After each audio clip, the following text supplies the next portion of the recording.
Many blessings. Today's transmission is the greater truth about making love, love making.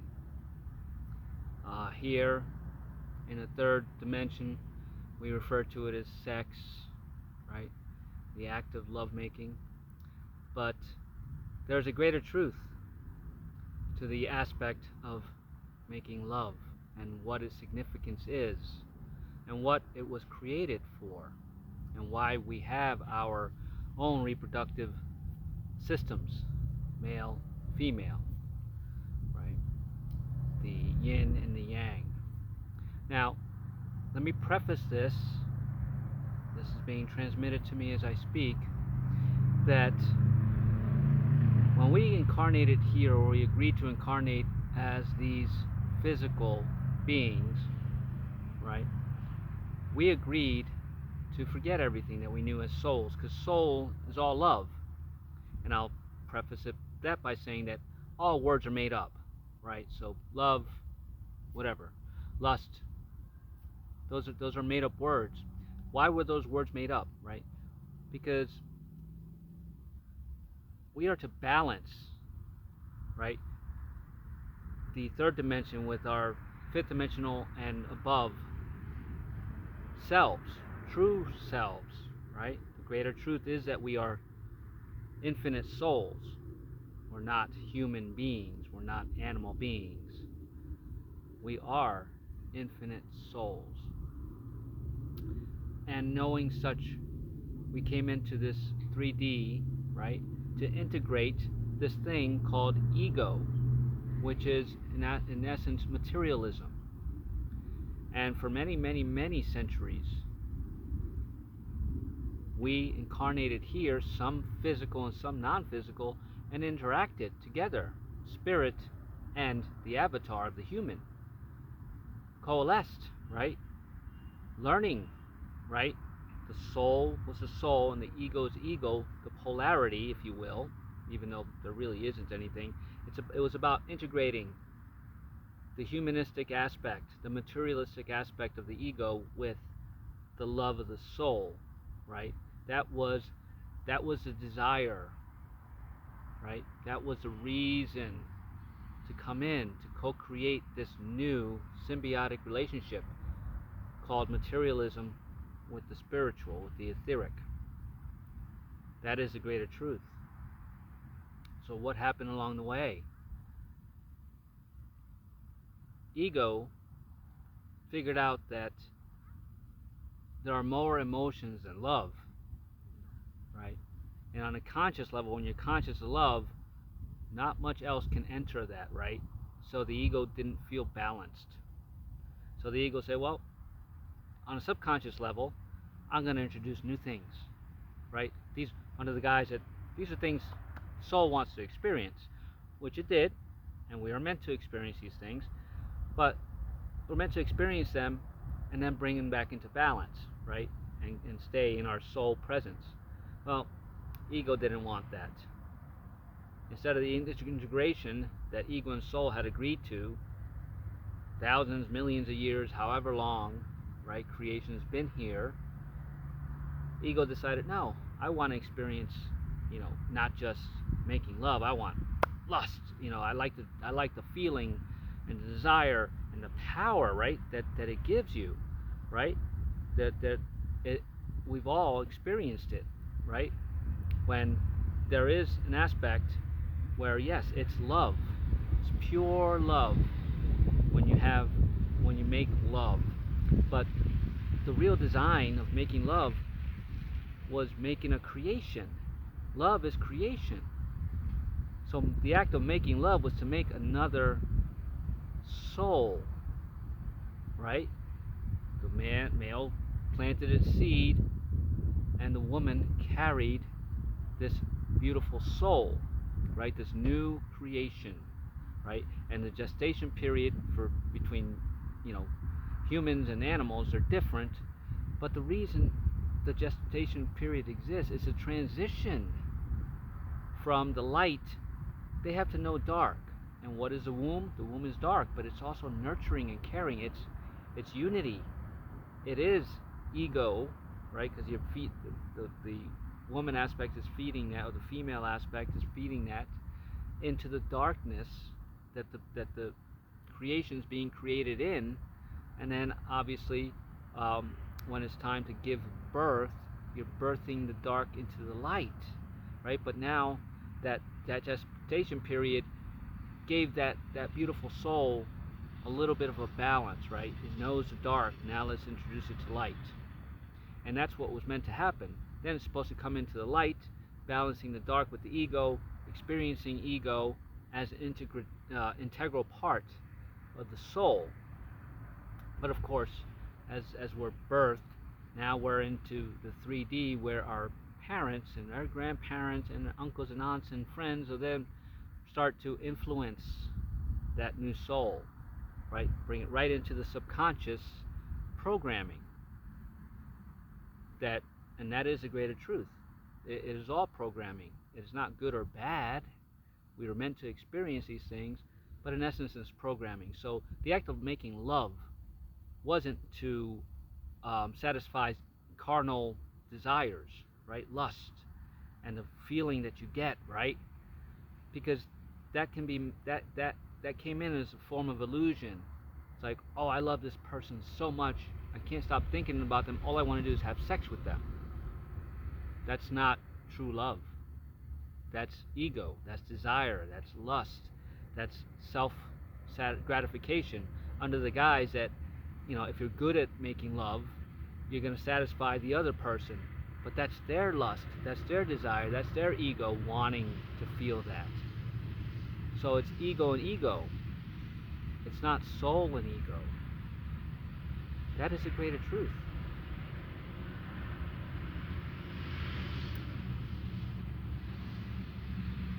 To understand this now is what this transmission is all about.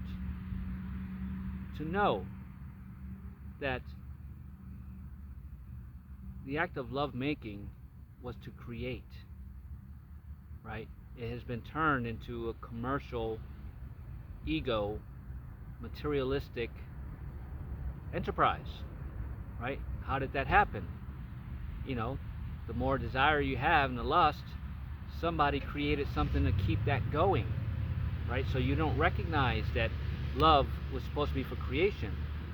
First, they took away the beauty of it by saying, "Oh my God, if I have every time I make love and I have another child, that's another mouth to feed. That's no more money. That's more work, blah blah blah." When there was always abundance all around us. That's why farming was available. That's why the farmers and the Amish and all of these other beautiful souls created communities, right? And even Orthodox Jews, their intention was to procreate. And if they had 10 to 12 children, they could feed them because they were self-sustaining. And then it would teach them how to create their self-sustaining life so that they can keep procreating. Because there's always abundance. There's an abundance of food, right? If we had kept on that route, there was never a need for homelessness or anything of that nature. And I'm going off topic here. I want to stay on this transmission of the love making, but that's what it was for, right? But somewhere along the line, the ego took over and didn't want to integrate the soul. It actually wanted to suppress the soul. And how did it do that? Somebody created, the porn magazines and the films and all of that kept that sexual desire and that carnal knowledge, right, in your face, so that you kept saying, well, forget baby making. I just want to have sex. I want to get my rocks off, right? Or I want to feel that intense desire. But it's temporary, isn't it? I mean, the love is still there, and the love for the child is there if there's a child involved. But when it's purely for lust and desire and out of domination, right? That's where bondage came into being. And if it's out of, dominating somebody to the point where, you give them pleasure out of pain, S&M. See how all this coalesced? And then they introduced the prophylactics and the pills that you can take, right, to prevent the diseases that you can possibly get, or prevent an unwanted pregnancy. Well, that's a misnomer. There should never have been an unwanted any birth, any creation. That is what we were here to do, is to procreate, to bring in new souls to have these experiences. So right away you can see that the ego took that out of the equation by creating the pills, birth control pills, and the condoms, and the lubricants, and all of that stuff. And the greater truth about all of those things, the magazines, the porn channels, everything, the dominatrix stuff, that is what's causing the disease. Our bodies, animal or human, aren't creating hepatitis and gonorrhea and syphilis and herpes or AIDS. No. It's the very materialistic tools that they introduced into society that are creating that disease. And disease isn't just come from a pill or a prophylactic or the shots or whatever else, man-made creations. It's coming from the thoughts too. Our thoughts have created those diseases. Somebody's thoughts, right? Somebody thought it into existence and then fed it to others subconsciously through television, billboards, magazines, videos, and they've made it so accessible to everybody, right, that it became the thing that kept us from knowing the true essence of making love. Now, some may argue that, that money, you can't keep feeding so many people, so many babies. To a certain degree, it's only true here in the 3D because it was created that way. We were made subconsciously through ego to trust that we can't be more than we are. We can't sustain another life because we can't sustain our own life because we don't make enough money, right? All of that ties in. But that all was created out of ego. That was never the soul's intention. It was the soul's intention to experience those things, but at some point its intention was to wake up and so, oh, okay, I know that, but that doesn't resonate with me anymore. Right? I know the true meaning of why I was here to and why I have the reproductive organs that I have, and it's to bring new creations in. And yes, the act of making love, it can be beautiful, and it doesn't have to procreate every time, but the intention to procreate and the absolute love that you have for that other person to connect on such a deep spiritual level is what the act of making love should be and is. If it's for any other reason than that, if it's for sexual desire, lust, or just you want to help somebody feel good temporarily or make yourself feel good temporarily, that wasn't what this was designed for. There's no good or bad about it. If that's your mindset about it, that you have to have sex, if you need sex, if a woman's an object, a man's an object, that's the ego. That's the ego. And it's okay. That's what we're here to experience. But at some point, your soul may be calling you to experience the other side of it. And maybe you have experienced the other side, and many blessings to you, right? You're doing your work. You're integrating the ego with the soul. And that's what this is all about. But you have free will. So you can choose to say, screw that. This doesn't resonate with me. I'm going to have all the sex I want for as long as I live. And I'm going to use prophylactics. I'm going to watch the porn. Perfect. It's perfect. But on some level, you have to realize that there's a new earth coming, and it's not separate earth. We're not going to go anywhere. It's just a shift in energy, right? Shift in thought process, shifting to pure love. And there's no room for ego there, or there is on an integrated level. And once you decide to embody that, your transition to the fifth dimension will come a lot sooner. However, if you choose, which you have the absolute right to choose, to stay in what this isn't coming from source, it's coming from this body. If you choose to stay in those low vibrational, egoistic, materialistic aspects, your transition to the fifth dimension is going to take a lot longer, and some may choose not to ever come out of the 3D and stay there, right? And not learn what it is to be pure love, with pure intention and heart and compassion for others, and not want to hurt somebody else under the guise that it's making them feel good, or hurt yourself for that matter under the guise that it feels sexually, invigorating and euphoric. Those are temporary feelings, right? And the ego figured that out. If you control the emotions, whether it be desire or lust or whatever, anger, worry, fear, doubt, it can control this vessel hyper body and keep the soul suppressed.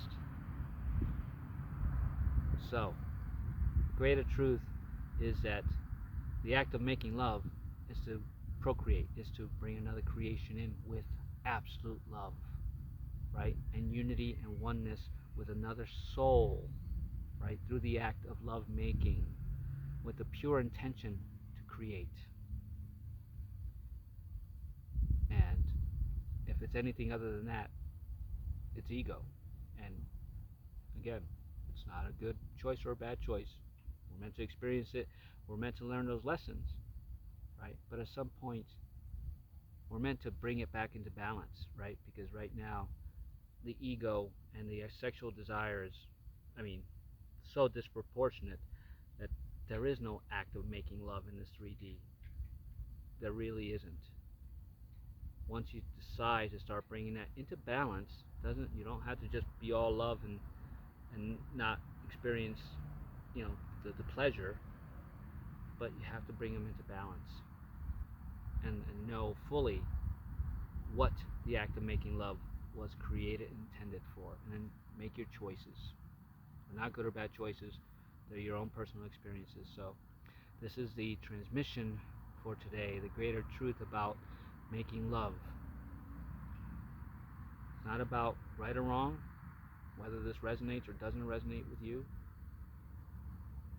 and it's not my truth, and I'm not taking this truth from some other source other than the source of all, the creator, that is transmitting it through this vessel hyper body, as I call it, this avatar that I've opened myself up to be the herald of the greater truth, not out of ego, but out of pure love, and with no judgment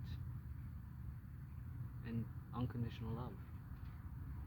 That is how it's being transmitted. Should you choose to receive it, and if you choose not to receive it, it's fine, but it may resonate for somebody else that you do know. Pass this along, and that's the same as receiving, right? It's a karmic law, which there will be another transmission on karma. But for now, take what resonates with you from this transmission, leave what does not.